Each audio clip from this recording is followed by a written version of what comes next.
श्रीराम राम राम श्रीरामचन्द्र जय श्रीराम राम राम श्रीरामभद्र जय श्रीराम राम राम सीताभिराम राम श्रीराम राम राम लोकाभिराम जय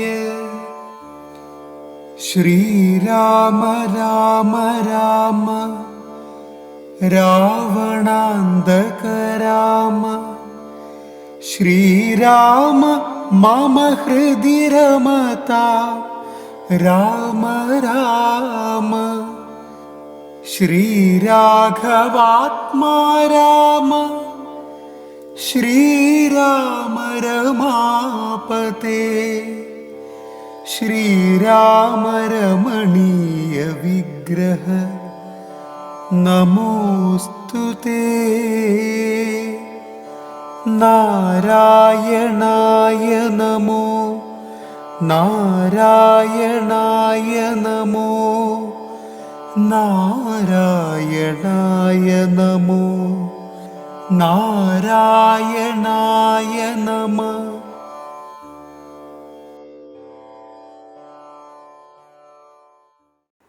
രാമൻ്റെ അഭിഷേകത്തിനുള്ള ഒരുക്കങ്ങളെല്ലാം നടത്തി കൊട്ടാരം വഴികൾ എല്ലാം തോരണങ്ങൾ കൊണ്ട് അലങ്കരിച്ചു.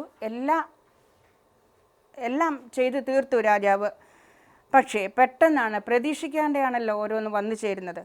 ഇവിടെ രാമാഭിഷേക വിഘ്നം നടക്കുകയാണ്. എന്താണ് കാരണം എന്ന് നോക്കാം. കൈകേയിയുടെ വളർത്തമ്മയാണ്, ഉപദേഷ്ടാവാണ് മന്ധര. നമ്മൾ ശ്രദ്ധിക്കേണ്ട ഒരു കാര്യം, നമ്മൾ കൂട്ടുകൂടുന്നത്, ചങ്ങാത്തം കൂടുന്നത്, അല്ലെ ഉപദേശകന്മാരാക്കുന്നത് എപ്പോഴും സൽസ്വഭാവികളെ ആവണം. നമ്മുടെ മാത്രം ഇഷ്ടം നോക്കി പ്രവർത്തിക്കുന്നവരെ ആകരുത്. ലോകത്തിനൊക്കെയും നന്മ വരുത്തുന്ന ആൾക്കാരെ ആവണം നമ്മൾ കണ്ടെത്തേണ്ടത്. ഇവിടെ കൈകേയിക്ക് പറ്റിയൊരു അബദ്ധം അതാണ്. മന്ധര കൈകേയിയുടെ വളർത്തമ്മയാണ് എന്ന് പറഞ്ഞു. വളരെ കുട്ടിക്കാലം മുതൽക്കേ മന്ധര കൈകേയിയോടൊപ്പമുണ്ട്. രാമൻ്റെ അഭിഷേകം തീരുമാനിച്ചു കഴിഞ്ഞു. ഭരത ശത്രുഘ്നന്മാർ കൊട്ടാരത്തിലില്ല. നമുക്കറിയാം, കൈകേയിയുടെ പുത്രനാണ് ഭരതൻ. ഭരതൻ ഇല്ലാതിരിക്കെ തന്നെയാണ് മഹാരാജാവ് ഇത് തീരുമാനിച്ചത്. സ്വാഭാവികമായിട്ടും ഏതമ്മയ്ക്കും സംശയം തോന്നാം. ഇവിടെ പക്ഷേ കൈകേയിക്ക് യാതൊരു സംശയവും തോന്നിയില്ല. കാരണം കൗസല്യേക്കാൾ കൂടുതൽ ഒരു പക്ഷേ കൈകേയിയാണ് സ്നേഹിച്ചിരുന്നത് രാമനെ. രാമന് തിരിച്ചും അങ്ങനെയായിരുന്നു. പക്ഷേ ഇവിടെ എല്ലാം തകിടം മറിക്കുകയാണ് മന്ധര.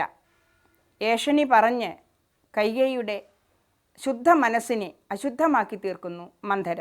അതിൻ്റെ പരിണത ഫലങ്ങൾ ഒരുപാടാണ്.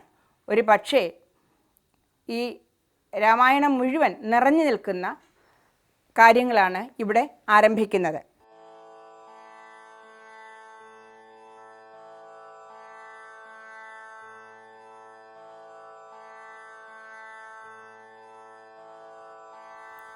സത്യസന്ധൻ നൃപവീരൻ ദശരഥൻ പുത്രാഭിഷേകം കഴിച്ചിടുമെന്നുമേ കേകയപുത്രി വശഗതനാകയാൽ ആകുലമുള്ളിൽ വളരുന്നിതേറ്റവും. ദുർഗേ ഭഗവതി ദുഷ്കൃതനാശിനി ദുർഗതി നീക്കി തുണച്ചിടുകമ്പികേ. കാമുകനല്ലോ നൃപതി ദശരഥൻ കാമിനി കൈകേയി ചിത്തം എന്തീശ്വര. നല്ലവണ്ണം വരുത്തേണമെന്നിങ്ങനെ ചൊല്ലി വിഷാദിച്ചിരിക്കുന്നതു നേരം വാനവരെല്ലാരും ഒത്തു നിരൂപിച്ചു വാണി ഭഗവതി തന്നോടപേക്ഷിച്ചു. ലോകമാതാവേ സരസ്വതി ഭാരതി വേഗാൽ അയോധ്യയ്ക്കെഴുന്നെള്ളുക വേണം. രാമാഭിഷേക വിഘ്നം വരുത്തിയിടുവാനാം അവരാരും മറ്റില്ല നിരൂപിച്ചാൽ. ചെന്നുടൻ മന്ധര തന്നുടെ നാവിന്മേൽ തന്നെ വസിച്ച് അവളെ കൊണ്ടു ചൊല്ലിച്ച് പിന്നെ വിരവോടു കൈകേയിയെ കൊണ്ടു തന്നെ പറയിച്ചുകൊണ്ടു മുടക്കണം. പിന്നെ ഇങ്ങോട്ടെഴുന്നെല്ലാം മടിക്കരുതെന്ന് അമരന്മാർ പറഞ്ഞോരനന്തരം വാണിയും മന്ധര തൻ വദനാന്തരേ വാണിടിനാൾ ചെന്നു ദേവകാര്യാർത്ഥമായി. അപ്പോൾ ത്രിവക്രയാം കുബ്ജയും മാനസേ കൽപ്പിച്ചുറച്ചുടൻ പ്രാസാദമേറിനാൾ. വേഗേന ചെന്നൊരു മന്ധരയെ കണ്ട് കൈകേയി താനും അവളോടു ചൊല്ലിനാൾ.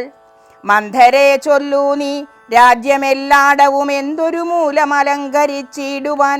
നാളീകലോചനാകിയ രാമന് നാളെ അഭിഷേകമുണ്ടെന്നു നിർണയം. ദുർഭഗേ മൂഢേ മഹാഗർവിതേ കിടന്നെപ്പോഴും നീ ഉറങ്ങിയിടൊന്നറിയാതെ. ഏറിയൊരാപത്തു വന്നടുത്തു നിനക്ക് ആരുമൊരു ബന്ധുവില്ലെന്നു നിർണയം. രാമാഭിഷേകം അടുത്ത നാളുണ്ടെടോ കാമിനിമാർക്കുല മൗലി മാണിക്യമേ. ഇത്തം അവൾ ചൊന്നതു കേട്ടു സംഭ്രമിച്ച് ഉത്ഥാനവും ചെയ്തു കേകയപുത്രിയും. ചിത്രമായോരു ചാമീകരനൂപുരം ചിത്തമോദേന നൽകിയിടിനാളാദരാൽ. സന്തോഷമാർന്നിരിക്കുന്ന കാലത്തിങ്കൽ എന്തൊരു താപമുപാഗതമെന്നു നീ ചൊല്ലുവൻ കാരണം. ഞാൻ അറിഞ്ഞീലതിനില്ലൊരവകാശമേതും നിരൂപിച്ചാൽ. എന്നുടെ രാമകുമാരനോളം പ്രിയം എന്നുള്ളിലാരെയുമില്ല മറ്റോർക്ക നീ. അത്രയുമല്ല ഭരതനേക്കാൾ മമ പുത്രനാം രാമനെ സ്നേഹമെനിക്കേറും. രാമനും കൗസല്യാദേവിയേക്കാൾ എന്നെ പ്രേമമേറും നൂനം ഇല്ലൊരു സംശയം. ഭക്തിയും വിശ്വാസവും ബഹുമാനവും ഇത്ര മറ്റാരെയുമില്ലെന്നറിക നീ. നല്ല വസ്തുക്കൾ എനിക്കു തന്നേ മറ്റു വല്ലവർക്കും കൊടുപ്പൂ മമ നന്ദനൻ. ഇഷ്ടമില്ലാതൊരു വാക്കു പറകയില്ലൊട്ടുമേ ഭേദം അവനില്ലൊരിക്കലും. അശ്രാന്തം എന്നെ അത്രേ മടികൂടാതെ ശുശ്രൂഷ ചെയ്തു ന്യായം പ്രീതിപൂർവകം. മൂഢേ നിനക്കെന്തു രാമങ്കൽ നിന്നൊരു പേടിയുണ്ടാവാൻ അവകാശമായതും. സർവജനപ്രിയനല്ലോ മമാത്മജൻ നിർവൈരമാനസൻ ശാന്തൻ ദയാപരൻ.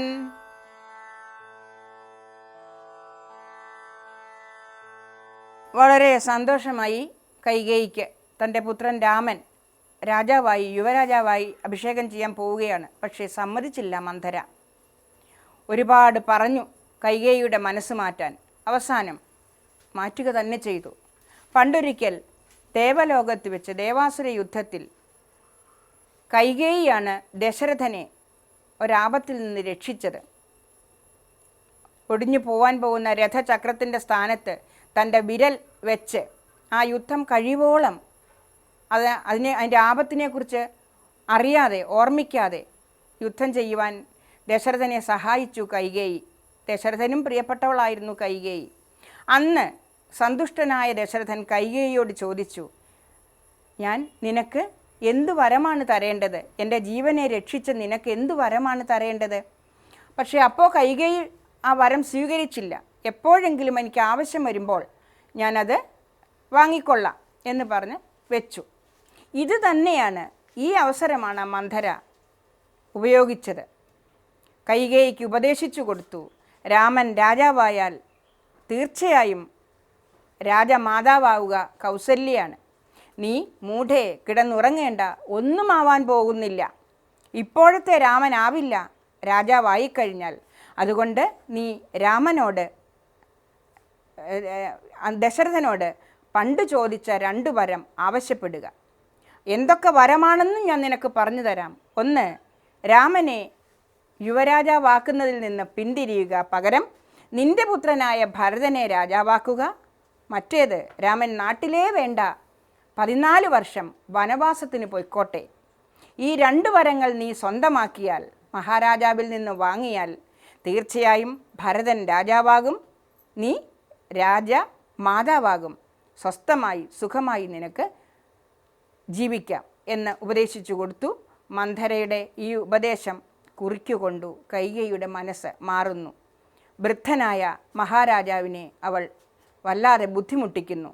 മഹാരാജാവ് കൈകേയിയെ അന്വേഷിച്ച് കൊട്ടാരത്തിലേക്ക് എത്തുമ്പോൾ കോപാക്രാന്തയായി, ക്രോധത്തിൻ്റെ പരിപൂർണതയിലെത്തി നിലത്ത് ആഭരണങ്ങളൊന്നുമില്ലാണ്ട് ഒരു സാധാരണ സ്ത്രീയിലും താഴെ കിടന്നുരുളുകയാണ് കൈകേയി. എന്താണ് വേണ്ടത് എന്ന് ചോദിച്ചപ്പോൾ കൈകേയി മഹാരാജാവിനോട് ആവശ്യപ്പെടുന്നത് എന്താണെന്ന് നോക്കൂ.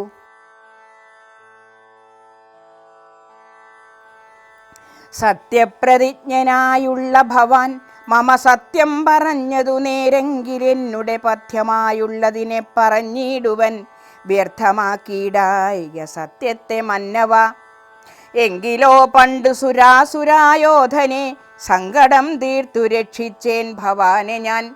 സന്തുഷ്ടചിത്തനായി അന്ന് ഭവാൻ മമ ചിന്തിച്ചു 2 വരങ്ങൾ നൽകിയില്ലയോ. വേണ്ടുന്ന നാളപേക്ഷിക്കുന്നതുണ്ടെന്ന് വേണ്ടും വരങ്ങൾ തരികെന്നു ചൊല്ലിനാൻ. വെച്ചിരിക്കുന്നു ഭവാങ്കൽ അതു 2 ഇച്ഛയുണ്ടിന്നു വാങ്ങിയിടുവാൻ ഭൂപതേ. എന്നതിലൊന്ന് രാജ്യാഭിഷേകം ഭവാൻ ഇന്നു ഭരതനു ചെയ്യണമെന്നതും പിന്നെ മറ്റേത് രാമൻ വനവാസത്തിനിന്നു തന്നെ ഗമിക്കണമെന്നതും. ഭൂപതി വീരൻ ജടാവൽക്കലം പൂണ്ട് താപസവേഷം ധരിച്ചു വനാന്തരേ കാലം 14 വത്സരം വാഴേണം. മൂലഫലങ്ങൾ ഭുജിച്ച് മഹീപതേ ഭൂമി പാലിപ്പാൻ ഭരതനെ ആക്കണം. രാമനുഷസി വനത്തിനു പോകണം എന്നിവ 2 വരങ്ങളും നൽകുകിൽ ഇന്നു മരണമെനിക്കില്ല നിർണയം എന്നു കൈകേയി പറഞ്ഞോരനന്തരം മന്നവൻ മോഹിച്ചു വീണാനവനിയിൽ. വജ്രമേറ്റദ്രിപതിച്ച പോലെ ഭുവി സജ്വര ചേതസാ വീണിതു ഭൂപനും. പിന്നെ മുഹൂർത്തമാത്രം ചെന്ന നേരത്ത് കണ്ണുനീർ വാർത്തു വിറച്ചു നൃപാധിപൻ. ദുസ്സഹ വാക്കുകൾ കേൾക്കായതെന്തയ്യോ ദുസ്വപ്നമാഹന്ത കാൺകയോ ഞാനിഹ. ചിത്തഭ്രമം ബലാലുണ്ടാകയോ മമ മൃത്യുസമയം ഉപസ്ഥിതമാകയോ. കിമേതൽ കൃതം ശങ്കരാ ദൈവമേ പങ്കജലോചന ഹാ പരബ്രഹ്മമേ. വ്യാഘ്രിയെപ്പോലെ സമീപേ വസിക്കുന്ന മൂർഖമതിയായ കൈകേയി തന്മുഖം നോക്കി നോക്കി ഭയം പൂണ്ടു ദശരഥൻ ദീർഘമായി വീർത്തു വീർത്തേവമുര ചെയ്തു. എന്തിവണ്ണം പറയുന്നതു ഭദ്രേ നീ, എന്തു നിന്നോടു പിഴച്ചിതു രാഘവൻ. മൽപ്രാണഹാനികരമായ വാക്കു നീ ഇപ്പോൾ പുര ചെയ്തതിനെന്തു കാരണം. എന്നോടു രാമഗുണങ്ങളെ വർണ്ണിച്ചു മുന്നമെല്ലാം നീ പറഞ്ഞല്ലോ കേൾപ്പു ഞാൻ. എന്നെയും കൗസല്യാദേവിയെയും അവൻ തന്നുള്ളിലൊരു ഭേദമൊരിക്കലും എന്നല്ലോ മുന്നം പറഞ്ഞിരുന്നു. നിനക്കിന്നിതു തോന്നുവാൻ എന്തോരു കാരണം. നിന്നുടെ പുത്രന് രാജ്യം തരാമല്ലോ, ധന്യശീലേ രാമൻ പോകേണമെന്നുണ്ടോ. രാമനാലേതും ഭയം നിനക്കുണ്ടാക ഭൂമിപതിയായി ഭരതനിരുന്നാലും.